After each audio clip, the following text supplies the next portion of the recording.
छोटे से शिवगढ़ गांव में आकाश, राहुल और दीपक नाम के 3 घनिष्ठ मित्र रहते थे। वे तीनों एक दूसरे पर बहुत भरोसा करते थे और हमेशा साथ मिलकर काम करते थे। एक दिन आकाश ने दोनों को अपने पास बुलाया। राहुल, दीपक, इधर आओ और मेरी बात ध्यान से सुनो। अब हमारे गुरुजी हमारे बीच नहीं रहे। अब हमें ही एक दूसरे का सहारा बनना होगा और हमेशा मिलजुल कर रहना होगा। हाँ आकाश, तुम बिल्कुल ठीक कह रहे हो। मैं तुम्हारी बात से सहमत हूँ। तुम चिंता मत करो, हम सब हमेशा एक साथ रहेंगे। अब से तुम ही हमारे लिए मार्गदर्शक हो। तुम्हारी हर बात मानना हमारा कर्तव्य होगा। तुम सब की बातें सुनकर मुझे बहुत खुशी हुई। हे ईश्वर, हम तीनों मित्रों का प्रेम ऐसे ही सदा बना रहे। चलो अब खेत में चलकर काम करते हैं। तीनों मित्र खेत गए और कड़ी मेहनत के साथ लगन से काम करने लगे। इसी बीच गांव में रहने वाले रामलाल काका नाम के एक अनुभवी आदमी उनके पास आते हैं। अरे ओ आकाश, तुम सब इतनी कड़ी धूप में क्या कर रहे हो? काका, हम तो काम कर रहे हैं। आप बताइए, आप यहाँ कैसे आना हुआ? मैंने तुम तीनों के लिए कुछ लड़कियां पसंद की हैं। ये लो, उन लड़कियों की कुछ तस्वीरें। इसमें से जिसे जो पसंद है मुझे बता दो। ठीक है काका। आकाश ने अपने मित्रों को तस्वीरें दिखाईं। आश्चर्यजनक रूप से तीनों मित्रों को एक ही लड़की पसंद आती है, जिसका नाम अंजलि था। काका, हम तीनों मित्रों को तो एक ही लड़की पसंद है। अगर तुम तीनों इसी से शादी करना चाहते हो तो मैं इसके माता पिता से तुम सबके रिश्ते की बात करता हूँ। काका, क्या ऐसा संभव है? हम तीनों मित्र एक ही लड़की से शादी कर सकते हैं? हाँ, क्यों नहीं? आखिर द्रौपदी के भी तो 5 पति थे। तुम लोग तो फिर भी 3 हो। इतना कहकर रामलाल काका वहां से चले गए।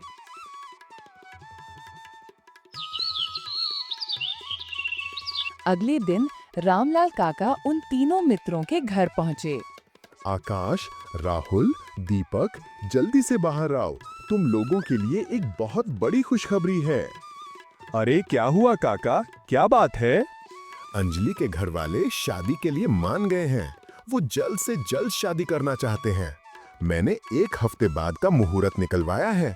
अब तुम लोग जल्दी से शादी की तैयारी कर लो। ठीक है काका, जैसा आप कहें। 1 हफ्ते बाद तीनों मित्रों की शादी अंजलि से हो जाती है। अंजलि, अब तुम हम तीनों मित्रों की पत्नी हो। हम तीनों वचन देते हैं कि तुम्हें कभी कोई कष्ट नहीं पहुंचने देंगे। हम तुम्हें हर वो सुख देंगे जिसकी तुम हकदार हो। आकाश ठीक कह रहा है।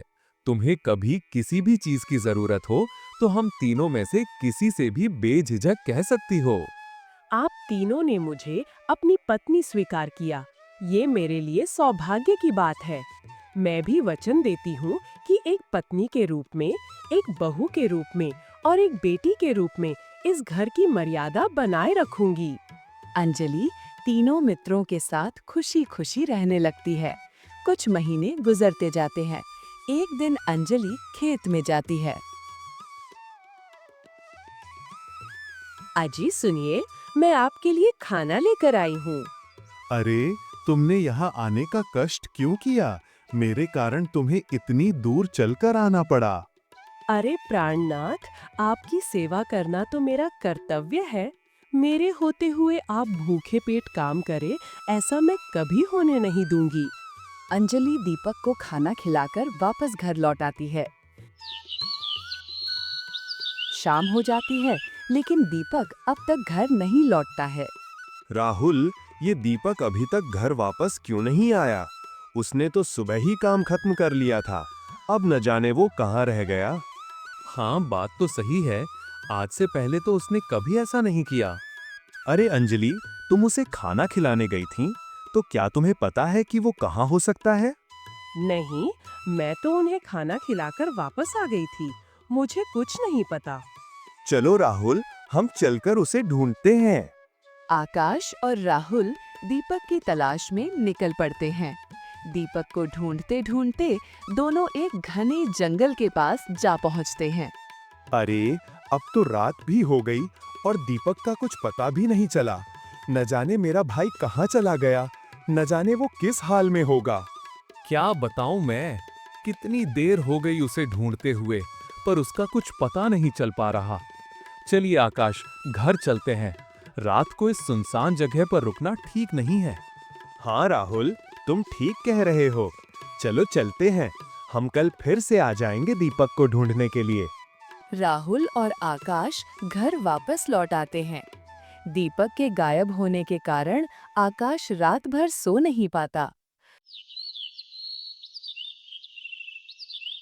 राहुल सुनो, तुम अंजलि के पास रुको, मैं दीपक को ढूंढने जाता हूँ।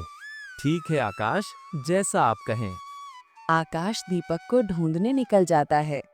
इधर अंजलि राहुल के साथ घर पर होती है। अजी सुनिए, मैंने खाना बना दिया है, आप बैठिए, मैं खाना लेकर आती हूँ, फिर साथ मिलकर खाते हैं। नहीं अंजलि, मुझे भूख नहीं है। अरे, जब से मेरा मित्र गायब हुआ है, मेरी भूख प्यास सब मर गई है। अरे, आप चिंता क्यों करते हैं? वो जल्दी ही मिल जाएंगे। ऐसे भूखे रहने से तो वो मिलेंगे नहीं।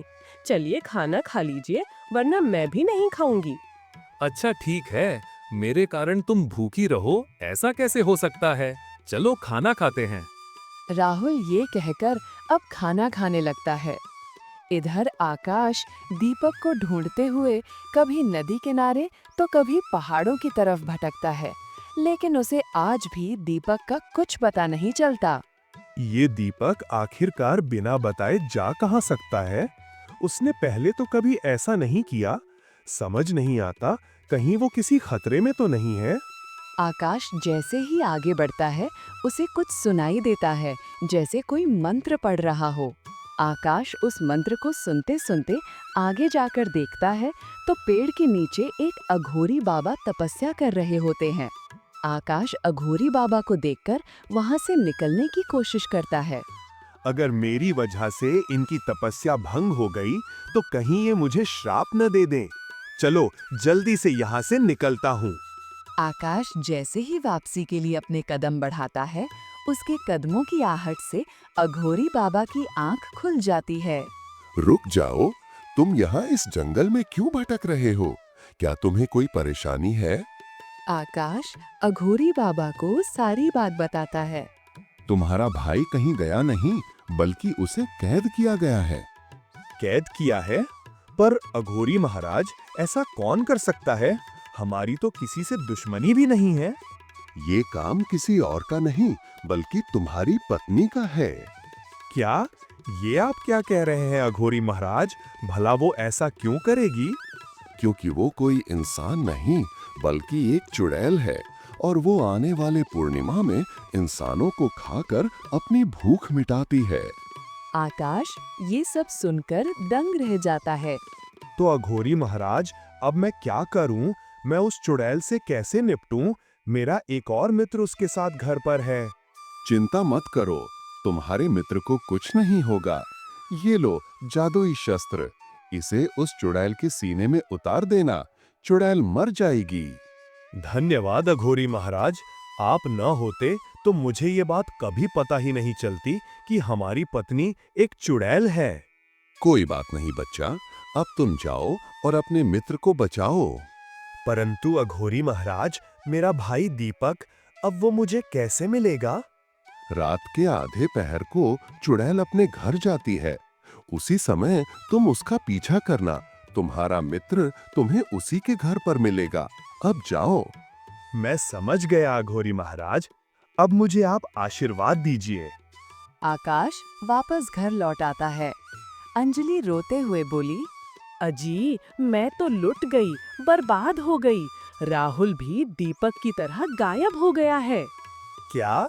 राहुल गायब हो गया? ठीक है, तुम चिंता मत करो, सब ठीक हो जाएगा। मैं अपने मित्र को जरूर ढूंढ निकालूंगा, तुम निश्चिंत रहो। आकाश अंजलि के चाल को समझ गया था। अब उसे इंतजार था तो बस आधी रात का। रात की आधी पहर हो गई थी। आकाश अंजलि का पीछा करने के लिए उठ तो गया, पर मन ही मन वो इस बात से उदास था कि अंजलि एक चुड़ैल है। आकाश अंजलि के पीछे जाता है और देखता है कि अंजलि घने जंगल में एक पुरानी सी गुफा में जाती है। आकाश जैसे ही गुफा में झांक कर देखता है तो अंजलि का असली रूप उसे नजर आता है। आकाश ने डरते हुए कहा, ये तो अपने असली रूप में आ गई। अघोरी महाराज ने तो सही कहा था कि ये एक चुड़ैल है। ये तो कितनी भयानक है।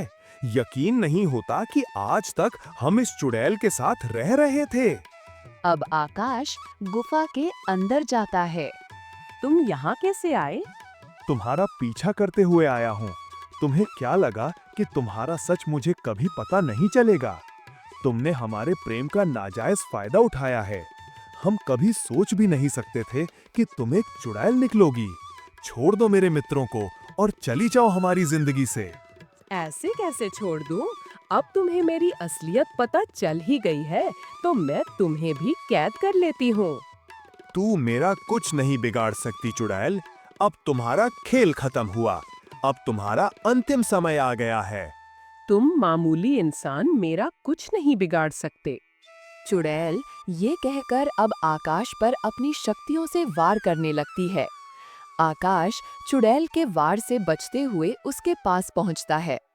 आकाश बिना देरी किए जादुई शस्त्र चुड़ैल के सीने में उतार देता है। शस्त्र लगते ही चुड़ैल तुरंत मर जाती है। चुड़ैल के मरते ही राहुल और दीपक दोनों आजाद हो जाते हैं। आकाश, मुझे खुशी है कि मुझे तुम जैसे इतने चाहने वाले मित्र मिले। अगर तुम न होते तो हमारा क्या होता? हाँ आकाश, इस चुड़ैल ने तो हम तीनों को बेवकूफ बना रखा था।